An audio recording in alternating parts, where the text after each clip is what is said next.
So Jay, it's been a little while since we've had a just you and me conversation. Things have happened in the world and in our lives, and maybe we start by catching up and exploring what we've been up to. Yeah, that sounds good. So recently I've joined a guided meditation circle, and the circle was very welcoming to me and the new members. And I went in there with the idea that it was a guided meditation, and then there'll be the odd talks that we have with one another. And what it actually was a sharing circle. And we first did the guided meditation, and there was the facilitator. And after that, we then went round and shared what was happening in our lives. And I've never been to anything like this before, so it was new to me. And we went round the circle and got to me, and I shared what was happening with me in my life. And before we shared, we almost took a little vow to not share any names outside of the circle. So I won't go into detail about what was shared. And what people were sharing was very personal and very sensitive. And it was lovely to see that these support circles are out there. And I realised the importance of it, that people don't necessarily at home have that safe place to share or have loved ones around them that they can share this with, because essentially we're all strangers coming together. So it was really nice to see, really nice to experience. And I wonder how common this is, and it should be more common if it isn't common, because this is something that can really help those that are suffering. There's a lot of trauma, and this is a great place to let off some steam, to cry, to let go, and be in that safe environment and that safe space. I think people had a sense of security and trust. How big was the group? It was about 10 people in the group. Did you get the impression that they were familiar to one another and you were new, or did people cycle in and out? So this is the second week I've been, and people did cycle in and cycle out. I had one yesterday, and there was someone that wasn't there the first week, and those that came the first week didn't come the second week, so people come and go. So it's a safe space to come and share whatever comes up. Exactly. No expectation about what that might be. No. And you don't even need to share anything. You can just say, I'm happy to be here, thank you, and then pass on the talking stick, because we'd hold on to this talking stick that would then go around the circle. Nice. Is it an organisation, or is it just run by an individual? It's an individual, and she does this every week, supports, and she does retreats and one-to-one consultations and healing sessions. She has done shamanic drumming before. She's well and truly on her spiritual journey. Was it a spiritual group? This is the thing. I went there thinking it was mainly a spiritual group, but I got a sense that it was more of a therapy group, more of a support group, people that are going there for their struggles. And the facilitator was very much spiritual. Not everyone there was, but it's got spiritual elements to it, like the guided meditation. And that's the other thing, like, everyone has a different definition of spirituality. So maybe my understanding is different to other people's understanding of spirituality. I'm not going to take away anyone else's definition of spirituality. The whole point of spirituality is to avoid dogma. Yes, exactly. Not to live by this is the way. Exactly. So yeah, the ego has come up again for me. Is it essential, do you reckon, that to be spiritual you need to tame the ego? Because we had this conversation recently. Can you be spiritual and not work on your ego at the same time? Or is there a degree where you need to work on your ego, but then again, you can't get rid of the ego? As we know, we can just tame it. So at what point has it been worked on enough for you to say no more? Or is it continually, but then you can't get rid of it? What do you think? I'm not sure you can get rid of the ego, as you say. I'm not even sure that's necessary to advance. But maybe it is necessary to advance in a certain dimension of the spiritual journey. Maybe there's multiple dimensions to the spiritual journey. And for some, it is about that non-duality. It's about getting to that state of, So I'm not sure where it sits within the spiritual community, but non-duality is a big thing for a lot of people. The idea that you can experience the no-self. So within the path of duality, there seems to be many different routes, opinions, and as we were saying, like, there's no prescription here. Like, it's you put on what feels comfortable to you. If you want to identify as ego, identify as ego. If you want to do it unconsciously, do it unconsciously. As long as you're not harming anyone, really, that's the only thing that matters. But can you effectively navigate through life without harming people, without becoming aware of your ego? That's questionable. Yes. There was an Israeli scientist called Itzhak Bentov, who would be interesting to talk about actually on the podcast, but he would say, I am speaking from my present state of ignorance. And he fully recognized that every question that was answered would throw up more questions. And so he would never really get any closer to some final destination. It was just this ever-expanding field of the unknown.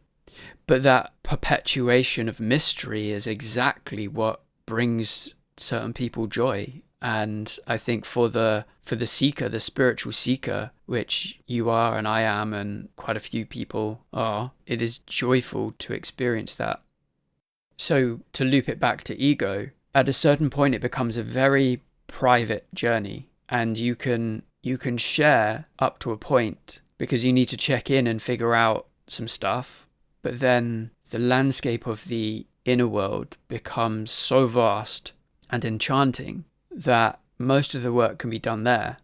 And the whole question of ego starts to fall away because it's not necessarily that you tame it, but you befriend it. And it's at that point that you can use ego to go out into the world.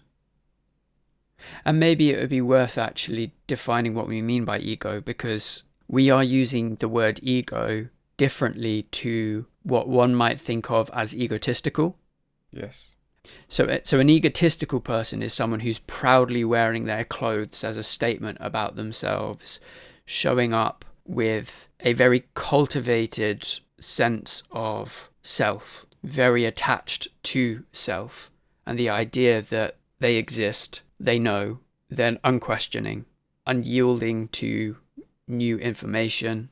Yes, so that's a self-importance, and ego is self-esteem. So those that are driving the flash cars to impress others, to gain that respect from others, is that self-importance, is that look at me. And that's something I've always tried to not let that come through in myself. So recently I also joined an archery club, and it's been a lot of fun. And I was really I think I was quite good at it because I was hitting the gold in the center, and I wanted others to see that. Oh, look, I did it. I hit the center. That was like me checking around, and just like, oh damn, I let it slip, and I beat myself up. I was like, oh, why did I want that to happen? Why did I want people to see that I hit the gold, I hit the center, like I'm really good? So I beat myself up a little bit, but then it becomes a little circle there. So ego shows up as self-importance, and it shows up as self-esteem And self-deprecation. It's all things self. Yes, it is self, all things self. So that brings me on to something else I wanted to talk about, which is like children's needs in the world and the support children need, because we all need our basic needs met, right? Shelter, food, clothing, medical care, and a sense of protection. And if our basic needs aren't met, we're shifted. We're shifted into maybe a little pit or of darkness, or we're shifted into a traumaed state, and with the right support we can then shift into more of a flourishing state. Young people and kids need love, emotional support, and we all need that. But for like development, I think it's key we have that love growing up. Kids are best at play. That's what they love to do. That's their safe place, right? That's their learning when they play. And they need positive role models as well to look up to. There's a lot of kids, they're on their devices, they're on their screens. They're locked in to that mode. And what I've actually found is that some games, when you're playing a game and then an advertisement comes up, the game is suitable for the child and young person, but then some advertisements that come up, they're just not suitable. They're like animated characters in very revealing clothing. They're seeing a lot of violence through these advertisements, whether it's another game that's been advertised on the game. And I think that's something we haven't got quite right yet. I wouldn't want a kid to be exposed to something like that. And then that's then in their psyche, right? All the focus in trying to do your best is undone by an advertisement that you see then in a game. And have you heard of Dr. Gabor Mate? He recently brought out his latest book, which I haven't read yet, The Myth of Normal.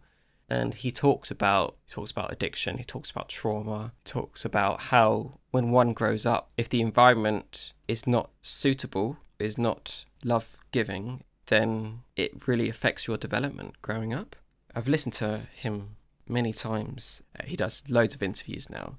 It's really insightful. I mean, there shouldn't ever be a prescribed book on parenting, but a varied view, I think, is really important, a varied understanding.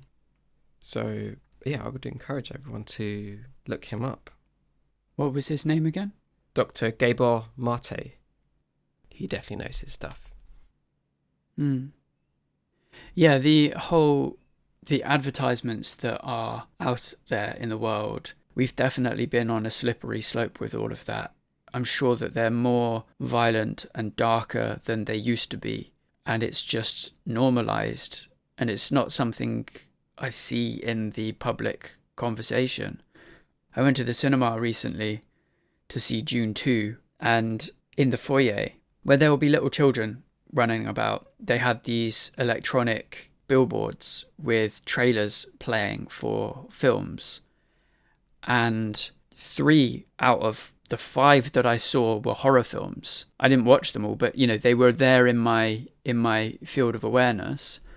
3 out of 5 were horror films, and one in particular was showing some really graphic imagery, which if I had seen as a child would have scared me shitless. And so the fact that that's normal now is indicative of this downward spiral that we've been taking with regards to normalizing violence. And I remember when I was a kid playing GTA, and my parents wouldn't let me play Vice City, and I was like, well, I managed to trick my mum into getting me Vice City because I knew my dad wouldn't let me have it. So I spoke to my mum and managed to say, I don't even remember what I said to get it, but I managed to get it. And then my dad found out and confiscated it. And we had this, he sat me down at the computer and showed me a website that was explaining why it was really dangerous. And then he was like, it's in the name, Vice, right? It's a vice, not a virtue, it's a vice, Vice City.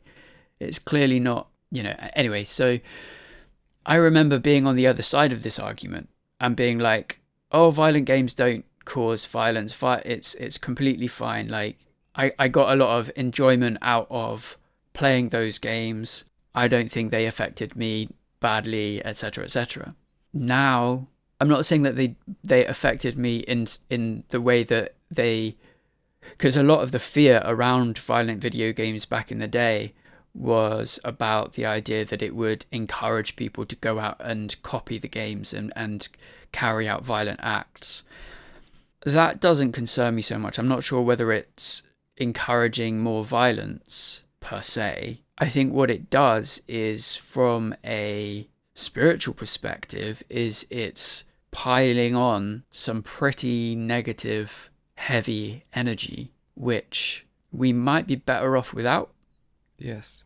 Once you start cleansing yourself of that, being very selective about what you invite into your field of awareness, it's almost like you wake up from the dream and you go, oh gosh, that really doesn't serve me.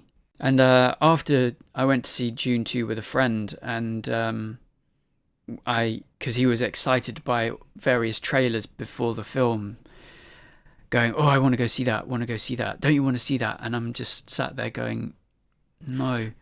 I say a friend, I'm not sure he's a friend anymore. He's probably, because I spoke to him afterwards and he probably doesn't want to speak to me again. Because I shared my opinion about how we are hypnotizing ourselves with all of this darkness that we surround ourselves with. And he even said, I like the darkness. And I myself would have said that once upon a time. Okay. You know, I used to love horror movies. I would watch horror movies exclusively. No other films would interest me, only horror films. The darker the better, the scarier the better. But now I realize that, having moved away from that for a long time now, and it's like my entire being is lighter. Nice. Both in terms of weight and in terms of light and dark. Yeah, like feeling as well. Yeah. And I can't recommend it enough. Yes.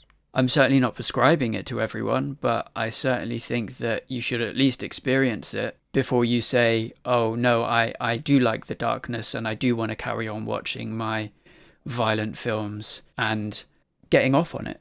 Why else does it exist? It's entertainment. People are getting off on it. In June 2, the violence was really quite shocking in a couple of scenes. And back in the day, that would have been almost unheard of to that level. And it was visceral as well. It wasn't just there on the screen. It was the scream. Yeah, there was something really quite dark in that. Basically, Vladimir Harkonnen had just discovered that one of the spice trading posts had been destroyed, and he was outraged. And behind closed doors, you heard these two girls scream, and then like a bang, and then obviously they were dead. And then Beast Rabban goes into the room and sees the corpses of these two women in the corner. And the way that it was constructed, it was very well done, in so much as it created a sense of horror. But that's entertainment to people, right? Listening to someone scream. And it was so well acted as well. I don't know, it stirred something in me. It was traumatic. And this is the thing, right? We watch these films, we see these adverts, and they're traumatic. They're traumatizing our inner child. And yet we've buried that inner child so deeply that we haven't a clue of what we're doing to ourselves. And very smart, intellectual people will say, I like the darkness, it's not affecting me. But I propose that they are talking from a place of ignorance, because I don't believe they have spent any time through the course of their lives, any significant amount of time, cleansing themselves from all of that and experiencing what it feels like to be free.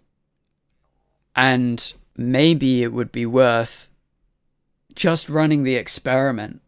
You can always go back if you're like, no, after 6 months of very consciously curating what comes into my field of awareness, after 6 months of that, and you're like, no, actually I do really enjoy watching people get tortured in movies and watching airplanes shoot things out of the sky and napalm being dropped in war films and yada yada yada. I do enjoy that.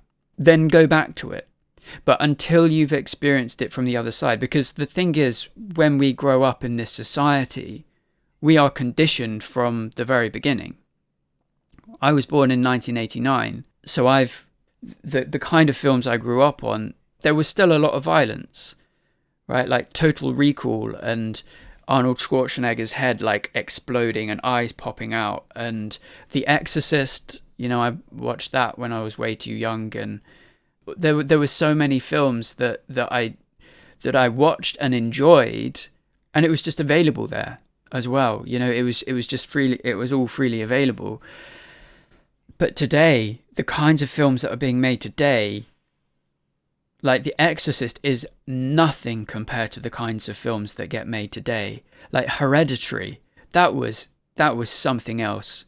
Ari Aster, Midsummer. You see, like, it's all of these names are there in my head because I went through this phase of like being amazed at how well horror was being constructed, and little did I know.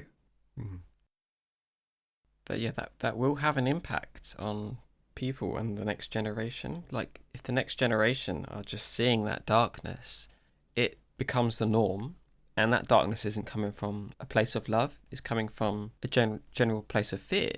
It's that shock reaction on the body when you're seeing that scenes. And I think whatever is rated PG today, that has changed over the years. So more and more darkness, or more and more elements of violence has crept in with the PG title. There's a financial reason for that as well, by the way. So back in the 90s, if a film was rated 18, there was no general release, and so it would make less money. And so the governing bodies, I guess, were pressured to start like that sliding scale and reduce it down. What would have been an 18 back in the 90s is now just a 15, sometimes maybe even a 12, right? And obviously that's true down to PG and U. Yes. I mean, that's a profit thing, right? That's a money thing. To make more money, let's see what we can squeeze in. Yeah, like everything, follow the money. Yeah, it's follow the money. It's generally the foundation of why the society is the way it is. It's how can we make more money? How can this be accepted as the norm? And we shouldn't accept things as the norm if it doesn't. I guess when I was younger, we don't have a concept of what is right and wrong. And I guess from a spiritual perspective, there is no right and wrong. We have a moral compass that we can at least go by. And if we just accept whatever comes our way without question, then that's not being a place where we can critically think and make meaningful change. One thing that I like, Disney films, when I was growing up in the 90s, I was born in 89 too, in the 90s, some were really kind of terrifying, like Beauty and the Beast. That was pretty terrifying. The Beast, as he got irate and angry, and that those jump scenes. So that's one thing that I would give to the movie establishment, because I don't think that has been so prevalent in the kids' films in Disney. But perhaps that's been switched with celebrating ego. This is it. You can't really get the perfect balance. It really does seesaw one way to the other. I mean, that's just based on my observations. But that's only because we're unconscious as a species still. There's not a large group of people that are consciously looking at these issues and speaking about them. We're all just too busy going about our daily lives and accepting. We're just accepting that this is the way the world is, rather than going, hold on a second, let's just slow down a minute and take a step back and rethink this. Exactly. Because what's happening isn't working out. It's really not working out. Circling back to the films and Hollywood, you mentioned Beauty and the Beast. I can go back to the 50s with Snow White and the witch and the transformation that takes place. Like, right from the beginning, there have been fearful things put into film. And I think so long as you can... So there are people that will hear this and just go, oh, you're being too sensitive. And I just like to talk to that for a minute, because I'm aware that it is possible to think that way. But having spent a good amount of time on the other side of this, having, maybe I'm just an extreme person, right? Because I was extremely into horror and now I'm extremely away from it or against it. And there are many people who don't enjoy horror films.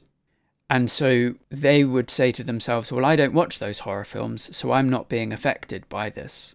But my proposal is that unless you are very consciously avoiding these things, you are being affected by it. I mean, to the point where even when I try and avoid, I still get affected, right? When I went to see Dune, it was that thing again. Like the first film, because this was before I started my journey, I loved the first one. And the book series is, alongside Lord of the Rings, my favourite book series, long before the films. And so I was so excited about the first film. I went to see it 5 times in the cinema. This second film comes along and I just see it all in a different light now. Yeah, because you've changed and grown as a person and you realise it doesn't serve you anymore. But I see the spells. I see the spells that are being cast. Like, do you mean like the negative aspects that it portrays? The hypnotizing that's taking place. I see the watch swinging from left to right as the film progresses. Okay. And it's subliminal. And unless you've spent time in a certain kind of space in your head, I don't think you are able to see it. Mm. I certainly couldn't see it before, and yet now I see it everywhere. And I'm not talking about horror films or action thrillers. I'm talking about all films.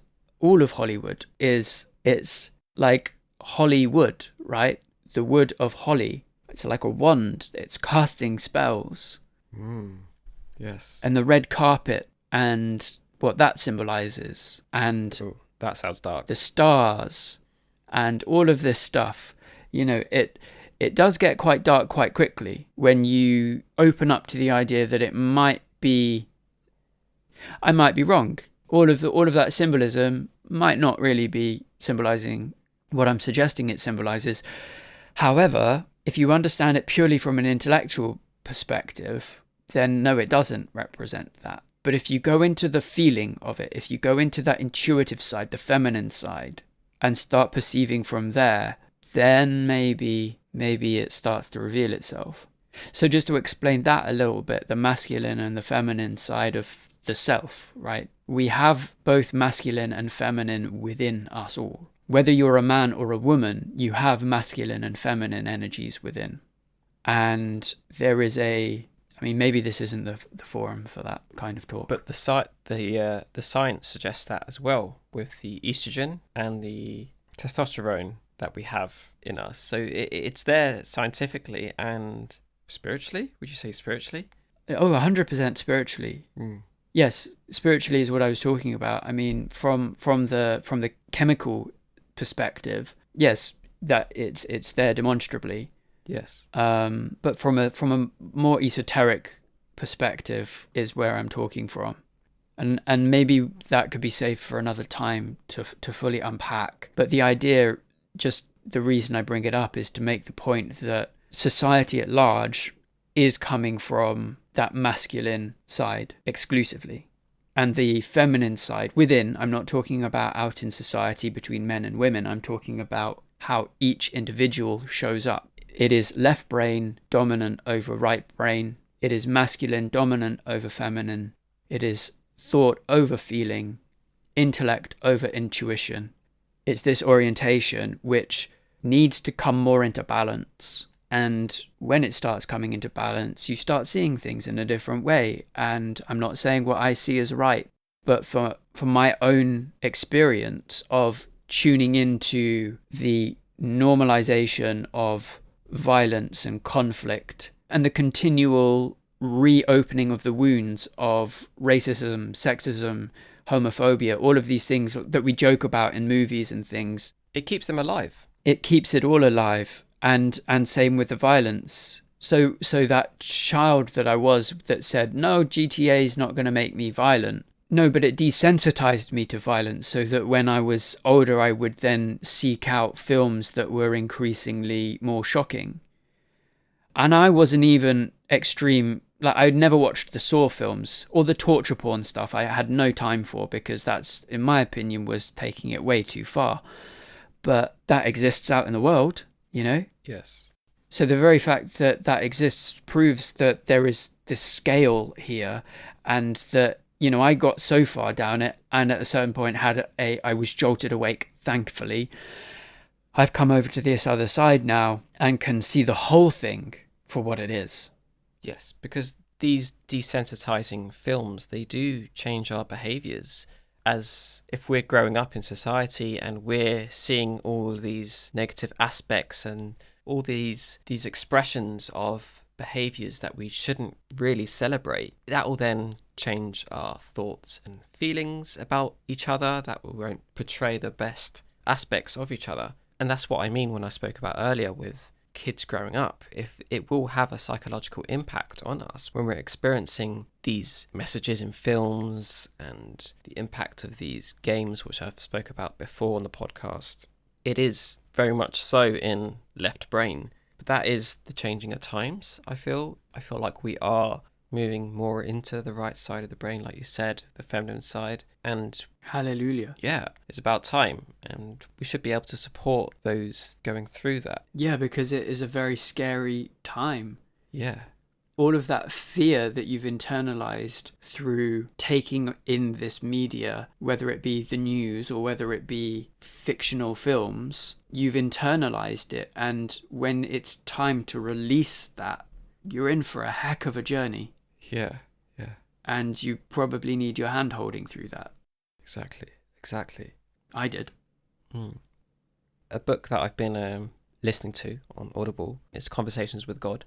And book 3, they talk about, it is said that kids are better off raised by the elders in society. So you have those that are capable of childbearing, and within the community, the kids are taught by the elders in society, and then that generates the wisdom and generates the education.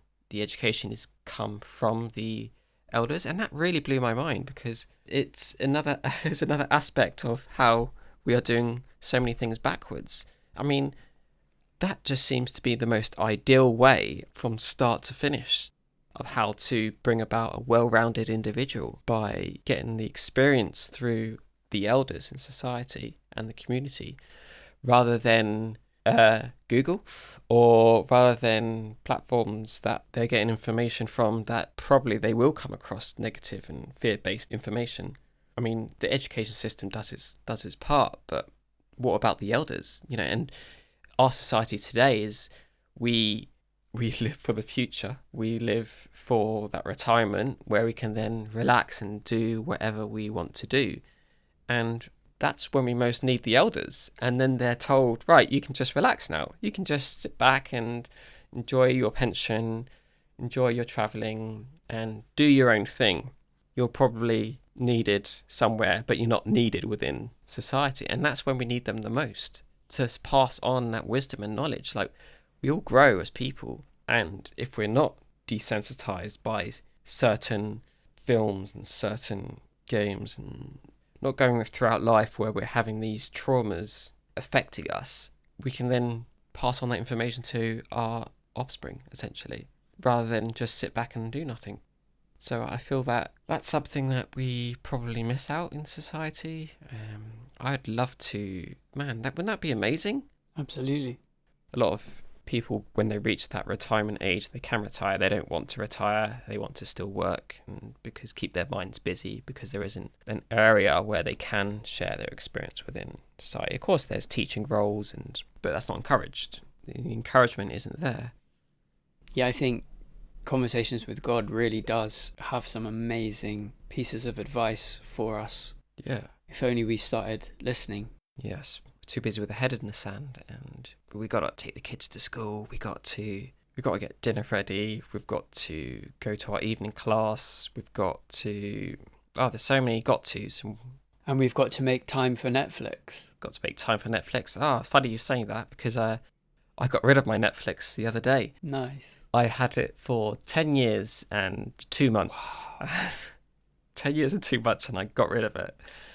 I unsubscribed. I just found that the movies don't really appeal to me anymore, and that's the whole point we were talking about earlier, when we change and grow, it doesn't. The movies generally seem to be the same concept, the same stuff. It's the same stuff in movies and series.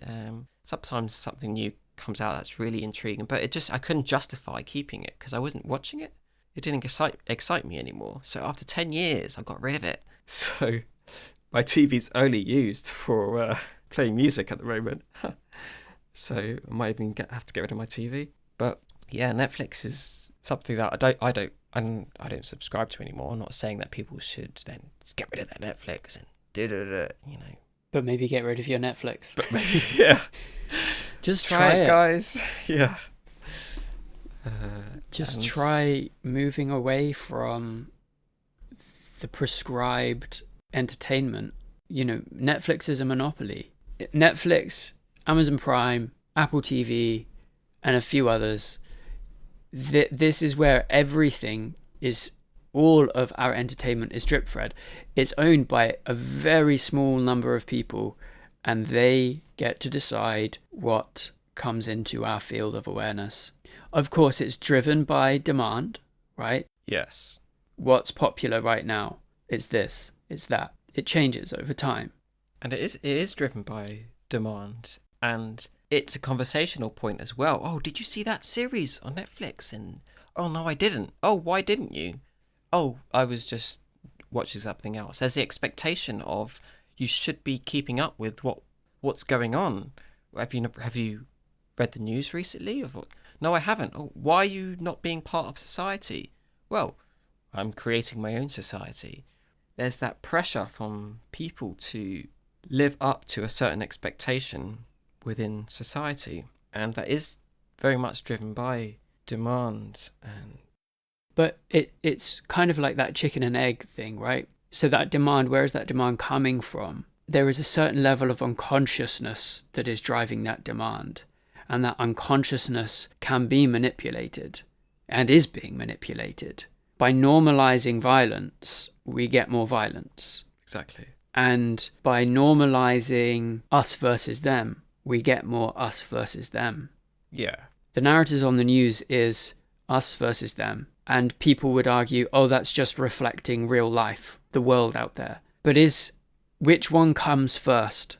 It goes back to this idea I had recently about, that quote from Krishnamurti, or, well, not sure it's from Krishnamurti, but I think it is.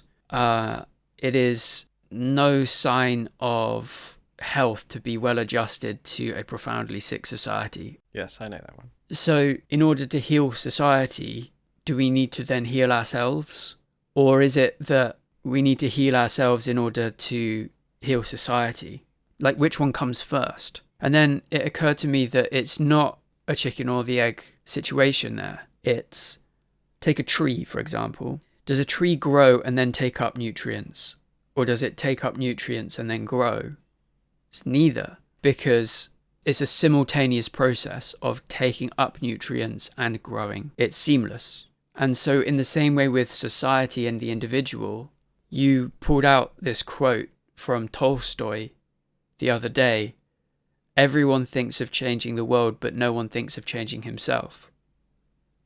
So it's that thing again. Are we waiting for society to heal us as individuals? Or do we need to heal ourselves as individuals in order to heal society? Or is it that seamless thing where we all need to change ourselves in this seamless interchange of nutrients nourishing this great organism that we're all a part of?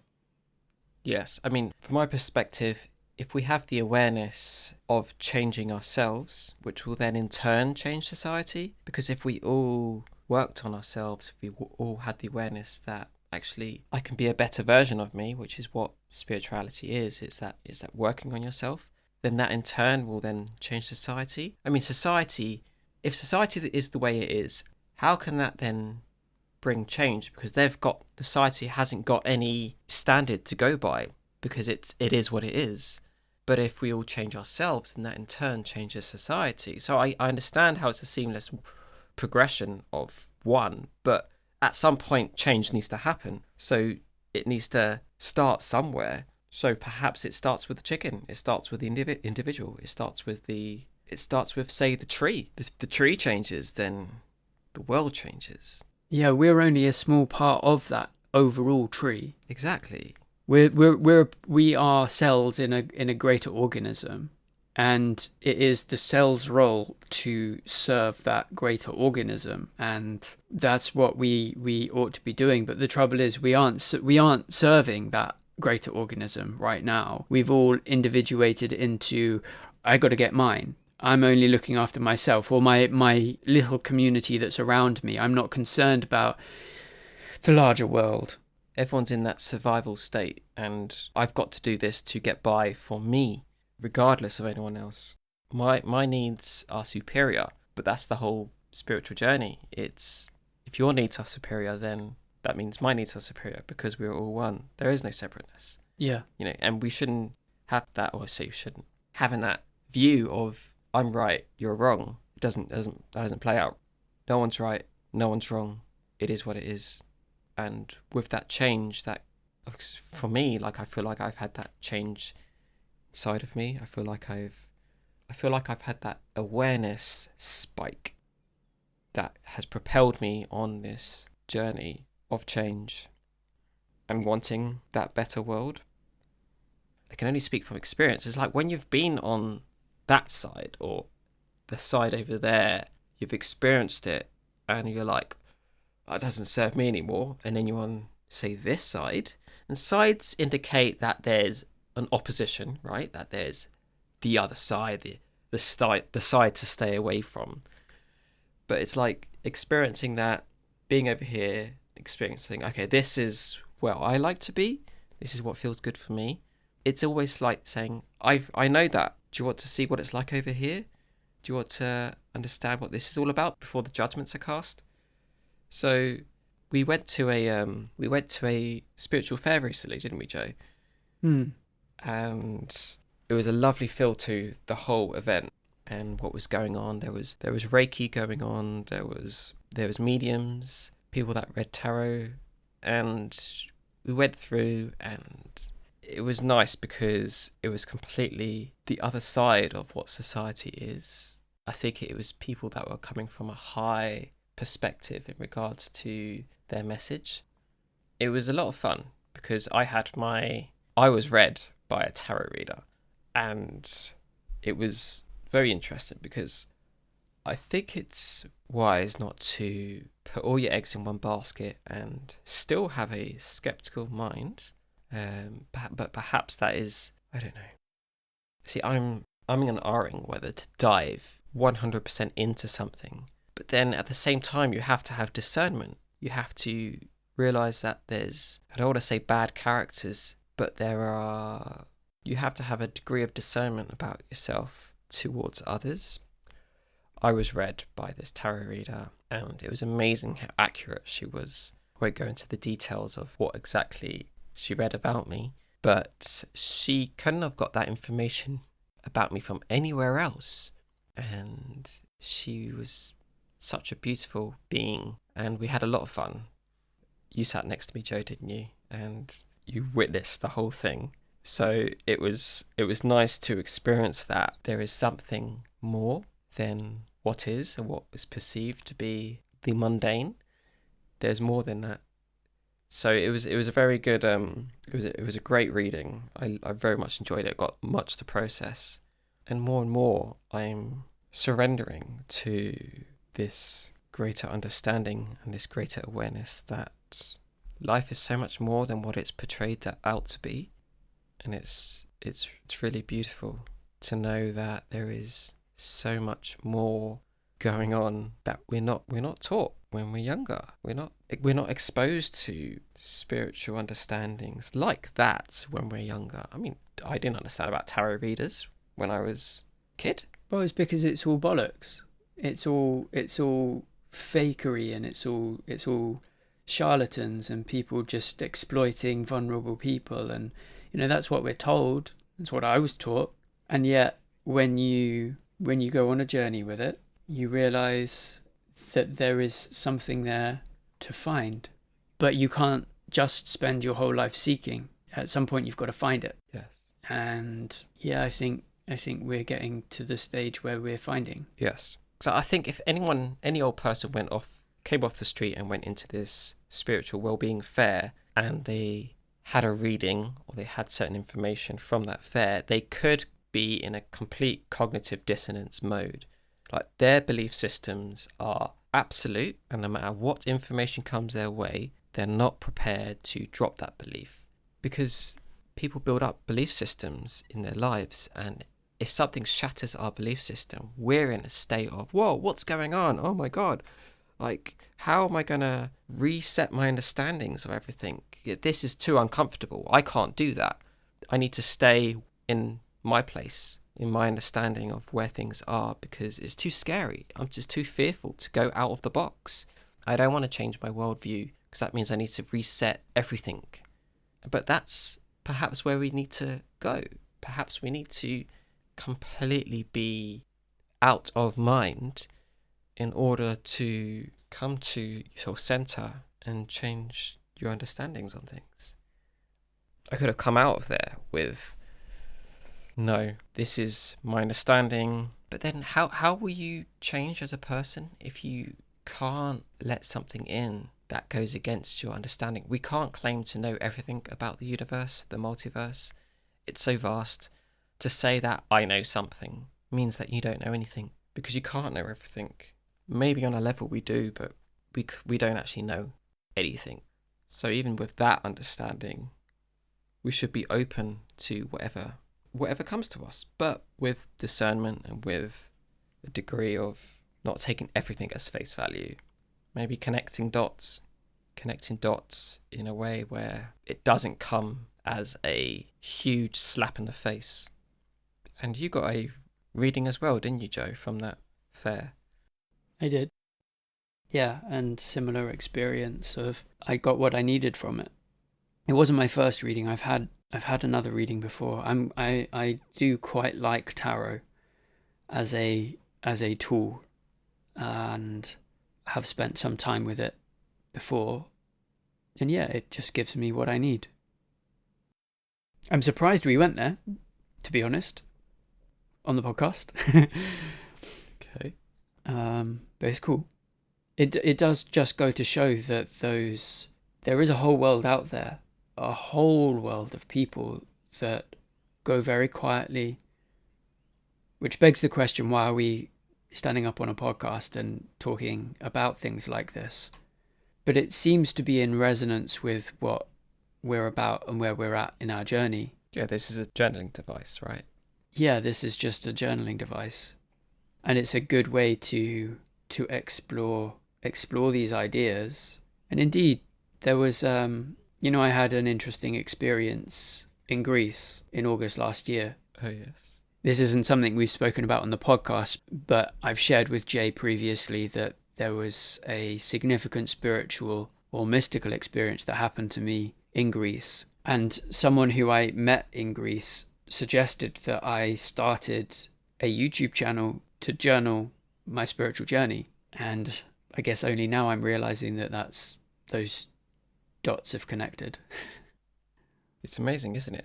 How things come about in our lives that come about at the perfect synchronistic rate, because we're now at that point where, so many months ago or years ago, we're say told, or we're thinking something comes to us and we're like, that's not going to happen in my life. This isn't going to happen. And then it turns out to be.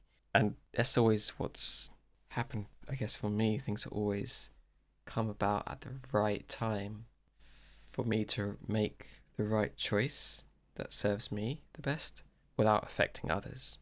Because everything's a choice as well. What do we choose to do in this moment? Because the now moment is the most important moment. And do we choose something from a place of fear, or do we choose something from a place of love? Do we empower ourselves, or do we disempower ourselves? No matter what's happening in the world, it could really affect us if we let it affect us. I don't know if I want to mention this on the podcast, but the Daily Mail have recently put out an article of Russia suspected of targeting thousands of British holiday makers, British flights. And it's be fearful. This is something else to fear. It's constant. We're bombarded by it. And part of me getting rid of Netflix is to reduce that kind of information coming my way. But this is where I'm on the fence. Like, it's good to check in where the world is at, but not let that consume me. Because I guess within the question, well, why check in with where the world is at? I mean, if we didn't check in with the world and be a complete hermit, be complete separate from society, then when COVID happened, how are we supposed to realise that the rules of society have changed and we now need to wear a face mask and go down the street and do this? Otherwise we'll get stopped and fined. So there's a degree of checking in with the world, but there's a degree of not letting it consume us. So yeah, I came across that article and thought, oh, this is just another fear-based thing, but perhaps something to mention, that this is just an example of what brings down our energy, brings down our optimism of where we are in this society.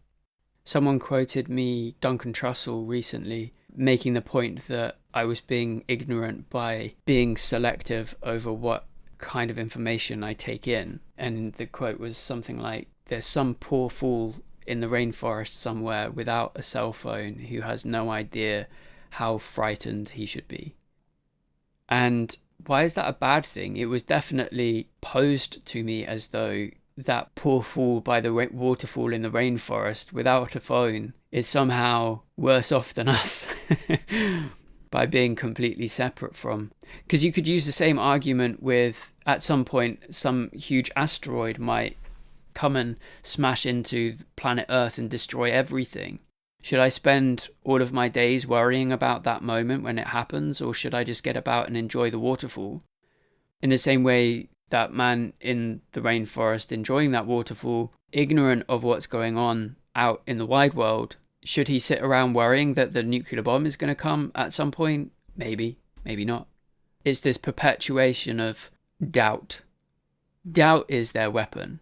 And really, just walk away from it. Try it. Just try it for a weekend. Walk away from it for a weekend and just see how you feel.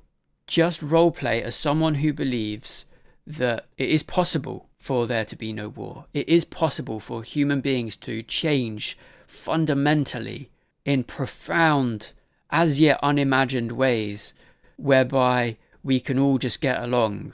Just role play that for a weekend and see how that makes you feel. And if you do it in good faith and you avoid getting caught up by the skeptical, logical brain, and this comes back to the whole masculine feminine thing, the intellect versus intuition, thought versus feeling. If you just feel into what that is, ignore the mind, which is going to be constantly saying, it's not possible, it's not possible, it's not possible. Work out, meditate on it. Get rid of that thought and just feel what it feels like to be free from the idea that we're fucked. Once you experience that, you'll get hooked on it and things will unfold for you that you thought were never possible. And once you start experiencing impossible things as possible, oh boy, you're in for a treat. Life gets really good. Trust, life gets really good.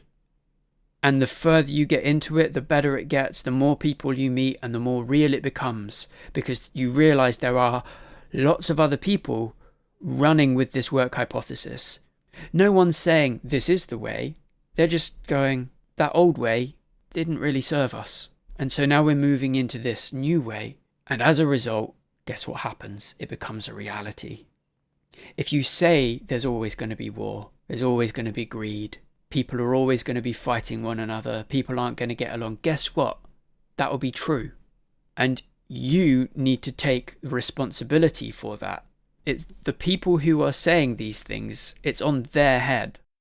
And the part of me that's still got a lot of work to do gets very angry at people like that, because in my opinion, I think it's incredibly selfish, stupid, and destructive.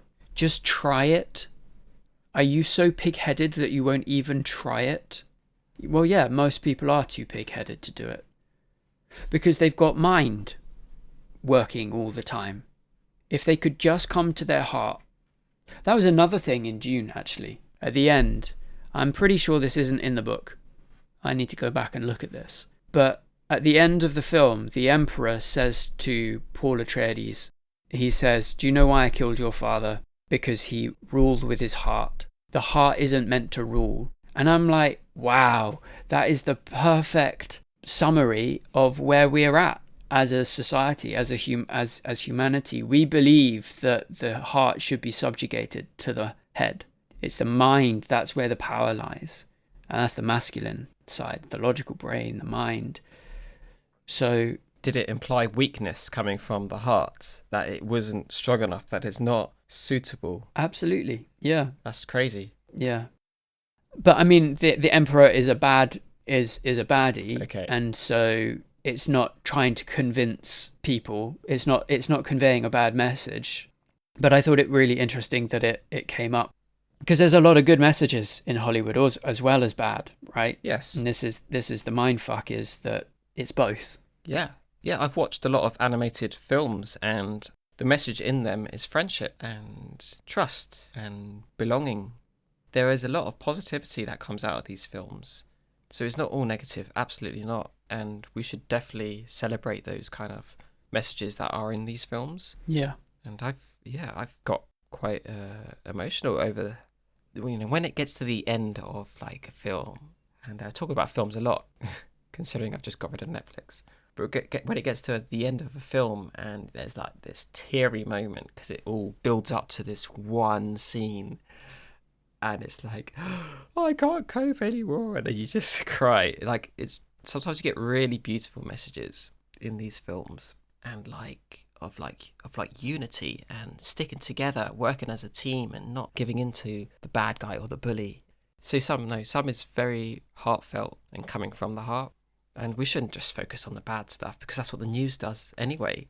And the news focuses on the negative side of things. This is a platform where we can be aware of that's going on, but enhance the positive side. Absolutely. Enhance the good stuff in the world. Let's give that optimism to that space. Let's give that love instead of coming from a place of fear. Yes, start sharing our dreams, start sharing our ideas of what would make the world a better place. Yes, and everybody should be sharing their vision, not of just a better world, but of their passions and their excitement, right? There shouldn't be any taboo in expressing yourself. And that goes back to that guided meditation, which is kind of like a therapy group that I went to, is that there shouldn't be any judgments in expressing yourself or opening up. But the mind can then get involved and be like, yeah, but I'm not safe, I'm not secure. But then that comes from a place of fear, right? So I think, the more we open up about what we want, what we think will work better in society, I think the more closer we'll get to that vision of making the world a better place. Nice. Because I think deep down, we all want that. We just don't talk about it. Because they're not immediate needs. We hope the future will be okay. We hope that war across the world will resolve itself. But I'm just in my cycle at the moment, in my busyness. Hopefully it will happen. But that hope shouldn't be put onto other people, because those people will then put it onto other people, and those people then put it onto others. So it's almost like passing the buck. Why don't we just stand within our own power and say, okay, let's at least talk about it. Let's at least start to envision a world that is better. Let's talk about it. And then maybe the actions will come, but let's at least talk about it. Let's have that discussion. And it comes back to that Tolstoy quote: everyone thinks about changing the world, but no one thinks of changing himself. Yes, exactly. Yes, let's change ourselves in the now, not in the future, where the future's, we're thinking of the future. No, let's do this now. Now's the best time. There is actually only now. So it's been great talking to you, Joe. Likewise. Yeah, cool. Speak to you next time, guys. Yeah, speak to you next time. Love and light.